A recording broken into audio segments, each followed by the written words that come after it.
আমার ধারণা ডক্টর জাকির নায়েক শ্লোক নিয়ে খেলা করছেন। উনি শুধু শ্লোক নিয়ে খেলা করছেন। ইসলাম এই পৃথিবীর মানুষকে ভাগ করেছে দুই ভাগে, একটা হলো মুমিন, আরেকটা হলো কাফির। অবশ্যই আমরা ইসলাম ধর্মের এই কথাগুলো বিশ্বাস করি না, মানতেও পারি না। তাই ইসলাম ধর্ম যেভাবে আমাদের উপর সর্বজনীন ভ্রাতৃত্বকে চাপিয়ে দিচ্ছে, সেটা আসলে কখনোই সম্ভব না। ইসলাম মানুষের মধ্যে শুধু বিভেদ তৈরি করে। তাদের মধ্যেও আছে শিয়া, সুন্নি, এছাড়াও ইসলামে আরো 70টা গোত্র আছে। হ্যাঁ, আমি আমার প্রশ্ন করছি, ইসলাম এটা দিতে পারবে না। পৃথিবীতে একমাত্র হিন্দু ধর্মই আমাদের সর্বজনীন ভ্রাতৃত্ব উপহার দিতে পারবে। এক্কাম সত্তা বিপ্রবাহুদা ভদান্তি, একটু আগে আপনি বললেন। ইসলাম এটা কোনোভাবেই মানে না। গরু হত্যা করছে, কাফির হত্যা করছে, তাদের সম্পত্তি কেড়ে নিচ্ছে, লুট, নারী নির্যাতন। ইসলামই বলে ভ্রাতৃত্ব, তাহলে কিভাবে আসবে? আপনার মুখে ভ্রাতৃত্বের কথা আসলে শুধু শ্লোক নিয়ে খেলা করা। আপনি আসলে হিন্দু ধর্ম বলতে গিয়ে ইসলাম ধর্ম বলে ফেলেছেন। ভাই, আপনি বেশ কিছু মন্তব্য করেছেন। আর ইসলাম বলে ইন্নাল্লাহ মা'আস সাবিরিন, নিশ্চয়ই আল্লাহ তাদের সঙ্গে আছেন যারা ধৈর্যশীল। ভ্রাতৃত্ব বজায় রাখতে গেলে আপনাকে ধৈর্যশীল হতে হবে। ধৈর্যশীল যদি আমরা না হই, তাহলে ভাইয়ের সাথে ভাইয়ের যুদ্ধ লেগে যাবে। ইসলাম বলছে সূরা আল বাকারার 153 নম্বর আয়াতে আছে ইন্নাল্লাহ মা'আস সাবিরিন, নিশ্চয়ই আল্লাহ ধৈর্যশীলদের সঙ্গে আছেন। আর ভ্রাতৃত্ব বজায় রাখতে চাইলে ধৈর্যশীল হতে হবে। আর আমি এখানে উপস্থিত গুরুজনদের শ্রদ্ধা করি। তিনি হয়তো হিন্দু ধর্ম সম্পর্কে ভালো জানেন, তবে দুঃখিত যে আমি তার সঙ্গে একমত নই। ইসলাম সম্পর্কে তার জ্ঞান কিছুটা কম। আর ওনার সাথে আমি একমত যে ইসলাম ধর্মে মানুষকে দুই ভাগে ভাগ করা হয়। একটা হলো যারা বিশ্বাসী মুমিন, আরেক দল হলো কাফির, উনি যেভাবে বললেন। আর প্রত্যেক ধর্মেই দুই প্রকার মানুষ আছে, এমনকি হিন্দু ধর্মেও হিন্দু আর অহিন্দু। খ্রিস্টান ধর্মে খ্রিস্টান আর অখ্রিস্টান, ইহুদি ধর্মে ইহুদি আর নন ইহুদি, ইসলামে মুসলমান আর অমুসলমান। তাহলে ইসলাম আলাদা হলো কি করে? আর আমি এখানে হিন্দু ধর্মের সমালোচনা করব না, আমি সমালোচনা করব না। কিন্তু আজকের এই লেকচারে আমি হিন্দু ধর্ম নিয়ে কথা বলবো, কারণ আমি বিভিন্ন ধর্মের একজন ছাত্র হিসাবে আমি বেদ পড়েছি, আমি উপনিষদ পড়েছি। তবে এখানে ছোট্ট একটা মন্তব্য করি।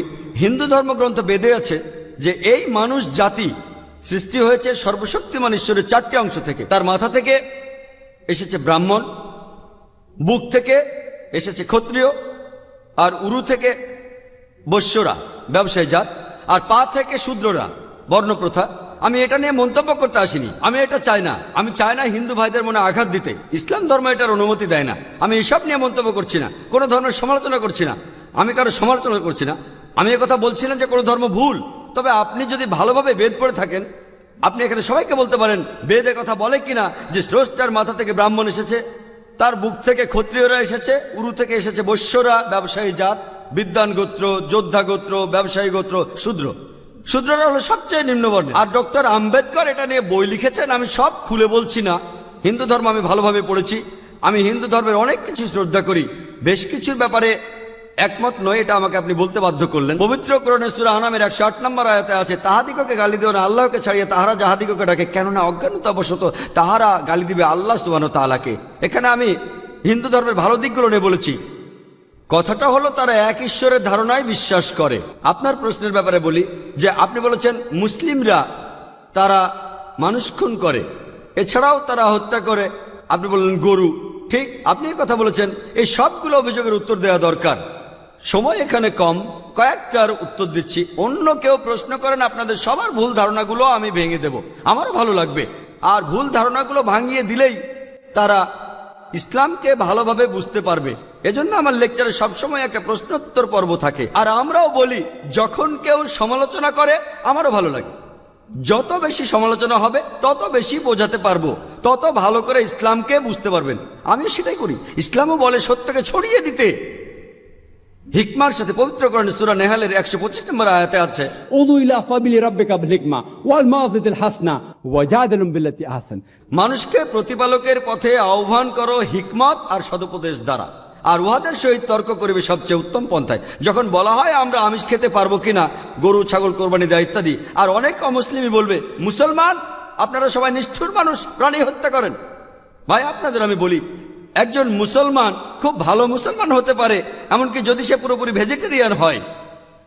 এটা বলা হয়নি যে আপনাকে অবশ্যই ভেজিটেরিয়ান হতে হবে ভালো মুসলিম হতে গেলে, কিন্তু পবিত্র কোরআনে অনেকবারই বলা হয়েছে যখন তুমি মাংস খেতে পারো তখন মাংস খাবে না কেন। পবিত্র কোরআনে সূরা মাইদার 1 নম্বর আয়াতে উল্লেখ আছে, বলা হয়েছে যে ইয়া আইয়ুহাল্লাযিনা আমানু, হে মুমিনগণ তোমাদের অঙ্গীকার পূর্ণ করিবে, আর তোমাদের জন্য কিছু চতুষ্পদ প্রাণীকে হালাল করা হইয়াছে আর কিছু প্রাণী হারাম।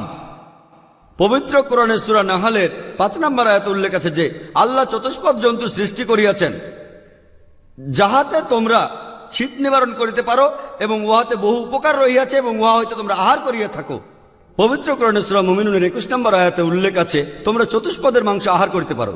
আমরা জানি যে আমিষে, এখানে অনেক ডাক্তার আছেন, আমি একজন মেডিকেল ডাক্তার, এতে অনেক প্রোটিন আছে, প্রচুর আয়রন আছে, আর এগুলো খুবই সুস্বাদু। আর এইসব আমিষ জাতীয় খাবারে আপনি যে প্রোটিন পাবেন, এই পরিমাণ প্রোটিন আর কোথাও পাবেন না, আপনি পাবেন না। নিরামিষের মধ্যে সয়াবিনে আপনি সবচেয়ে বেশি প্রোটিন পাবেন, সেটাও আমিষের প্রোটিনের চেয়ে অনেক কম।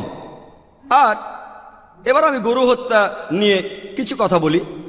যদি হিন্দু ধর্মগ্রন্থগুলো পড়েন, আমি এখানে কোন ধর্মের সমালোচনা করছি না, ভাই একটা প্রশ্ন করেছেন তাই আমাকে সত্য কথাটা বলতে হবে। হিন্দু ধর্মে আমিষ খাওয়ার অনুমতি দেওয়া হয়েছে। হিন্দু ধর্মগ্রন্থে দেখবেন সাধুসন্তরা আমিষ জাতীয় খাদ্য খায়, এমনকি গরুর মাংস। পরবর্তীতে অন্যান্য বেশ কিছু ধর্মের প্রভাবে, যেমন ধরুন জৈন ধর্ম ইত্যাদি, মানুষের উপর অহিংসার দর্শনের প্রভাব এসে পড়ল, তারা প্রাণী হত্যা বাদ দিল, তারা এই দর্শনটাকে তাদের জীবনধারায় যোগ করলো। তবে ইসলাম ধর্ম প্রাণীদের অধিকারের কথা বলে থাকে। শুধু প্রাণীদের অধিকার নিয়ে আমি একটা লেকচার দিতে পারি।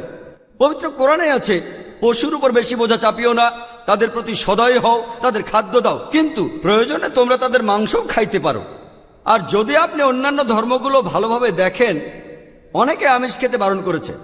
এই দর্শনের ভিত্তিটা হলো এই যে আপনি প্রাণী হত্যা করবেন না, কারণ তাদের জীবন আছে, সে কারণে আমিষ খাওয়াটা অন্যায়। আমি এর সাথে একমত।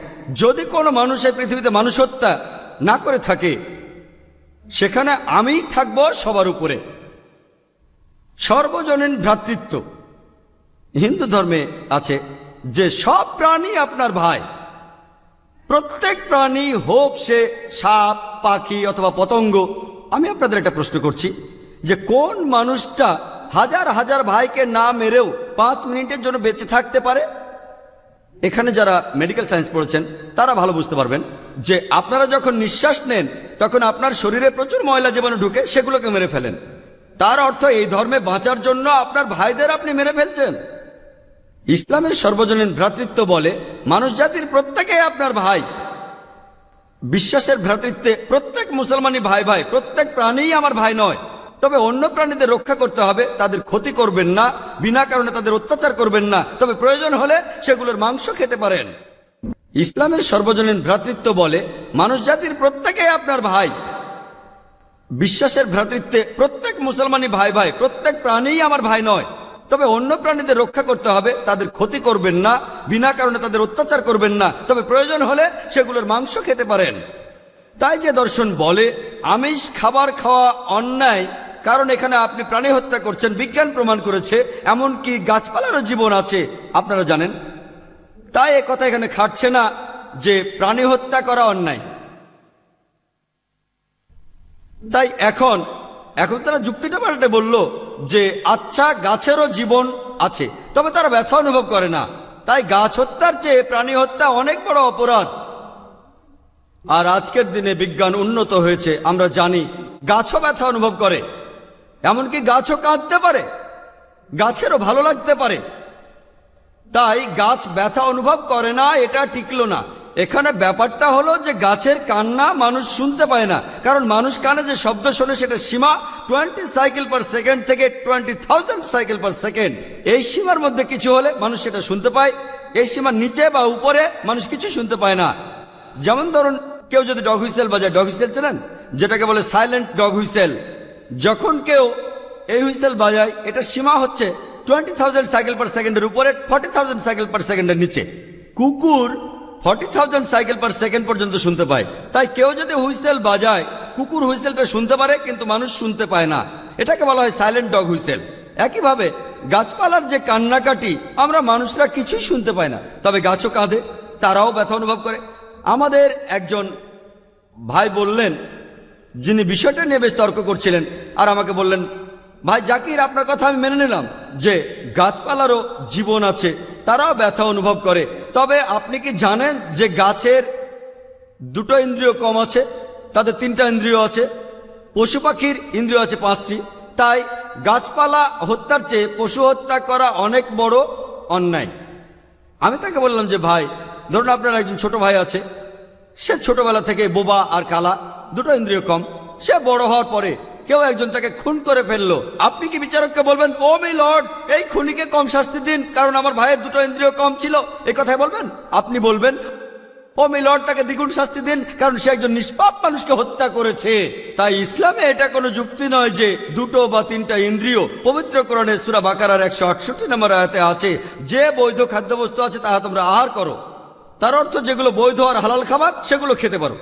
আর এ কারণে আপনারা দেখতে পাবেন যে গবাদি পশু, আল্লাহ সুবহানাহু ওয়া তাআলার ইচ্ছায় গবাদি পশু বংশ বিস্তার করে বেশ তাড়াতাড়ি, মানুষ এবং অন্যান্য পশুর তুলনায় বেশ তাড়াতাড়ি দ্রুত বংশ বিস্তার করে।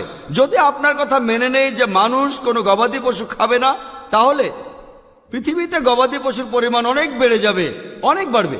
আর বললেন গরু হত্যা করা, এ নিয়ে বই লিখেছেন মৌলানা আব্দুল করিম পারেক। গো হত্যা, গরু কোরবানি কে জন্য দায়ী? যদি ভালোভাবে দেখেন, যারা চামড়া নিয়ে ব্যবসা করে, গরুর চামড়া, মুসলিম অমুসলিম উভয়ই আছে, চামড়া, গরুর চামড়া, তারা এটা করে। তাই এটা থেকে যারা উপকার পাচ্ছে এই গোহত্যা থেকে, তাদের মধ্যে মুসলিমদের চেয়ে অমুসলিমরাই বেশি। তাই যদি ইতিহাস ভালোভাবে জানেন আর যুক্তিও ভালোভাবে বোঝেন, আমরা জানি আল্লাহ বলেছেন যে বৈধ খাদ্যবস্তু আছে তাহা তোমরা আহার করো, যদি এটা খান এতে কোনো সমস্যা নেই। এছাড়াও যদি ভালোভাবে দেখেন, তৃণভোজী প্রাণীর দাঁতগুলো যদি দেখেন, গরু, ছাগল, ভেড়া, তারা শুধু শাকসবজি খায়, তাদের দাঁতগুলো সব সমান। যদি আপনারা মাংসাশী প্রাণীর দাঁতগুলো ভালোভাবে খেয়াল করেন, সিংহ, বাঘ, চিতাবাঘ, তাদের দাঁতগুলো খুব সুচালো, তারা শুধু মাছ মাংস খায়। যদি আপনি মানুষের দাঁত দেখেন, আয়নায় আপনার নিজের দাঁত দেখতে পারেন, আমাদের সুচালো দাঁত আছে, সমান দাঁতও আছে। যদি সর্বশক্তিমান ঈশ্বর আমাদের শুধু নিরামিষই খেতে বলতেন, তাহলে আমাদের সুচালো দাঁত দিলেন কেন? কেন? আমিষ খাওয়ার জন্য। যদি আপনারা তৃণভোজী প্রাণীদের পরিপাকতন্ত্র ভালোভাবে খেয়াল করেন, গরু, ছাগল, ভেড়া, তাদের পরিপাকতন্ত্র শুধু নিরামিষই হজম করতে পারে। মাংসাশী প্রাণীগুলোর পরিপাকতন্ত্র, বাঘ, সিংহ, চিতাবাঘ, তারা শুধুমাত্র আমিষ হজম করতে পারে। আর আমাদের মানুষের পরিপাকতন্ত্র আমিষ নিরামিষ দুটোই হজম করতে পারে। যদি সর্বশক্তিমান ঈশ্বর আমাদের শুধু নিরামিষই খেতে বলতেন, তাহলে কেন এমন পরিপাকতন্ত্র দিলেন যেটা আমিষ নিরামিষ দুটোই হজম করতে পারে? তাই বিজ্ঞান নিয়ে যদি পরীক্ষা করেন, সৃষ্টিকর্তা আমাদের আমিষ নিরামিষ দুটোই খাওয়ার অনুমতি দিয়েছেন। আশা করি উত্তরটা পেয়েছেন। যদি আপনার অন্য কোনো প্রশ্ন, কোনো ভুল ধারণা থাকে, আমি আনন্দের সাথে তার উত্তর দেব। একবারে একটা ধারণা বলবেন যাতে আমি তা দূর করার সময় পাই।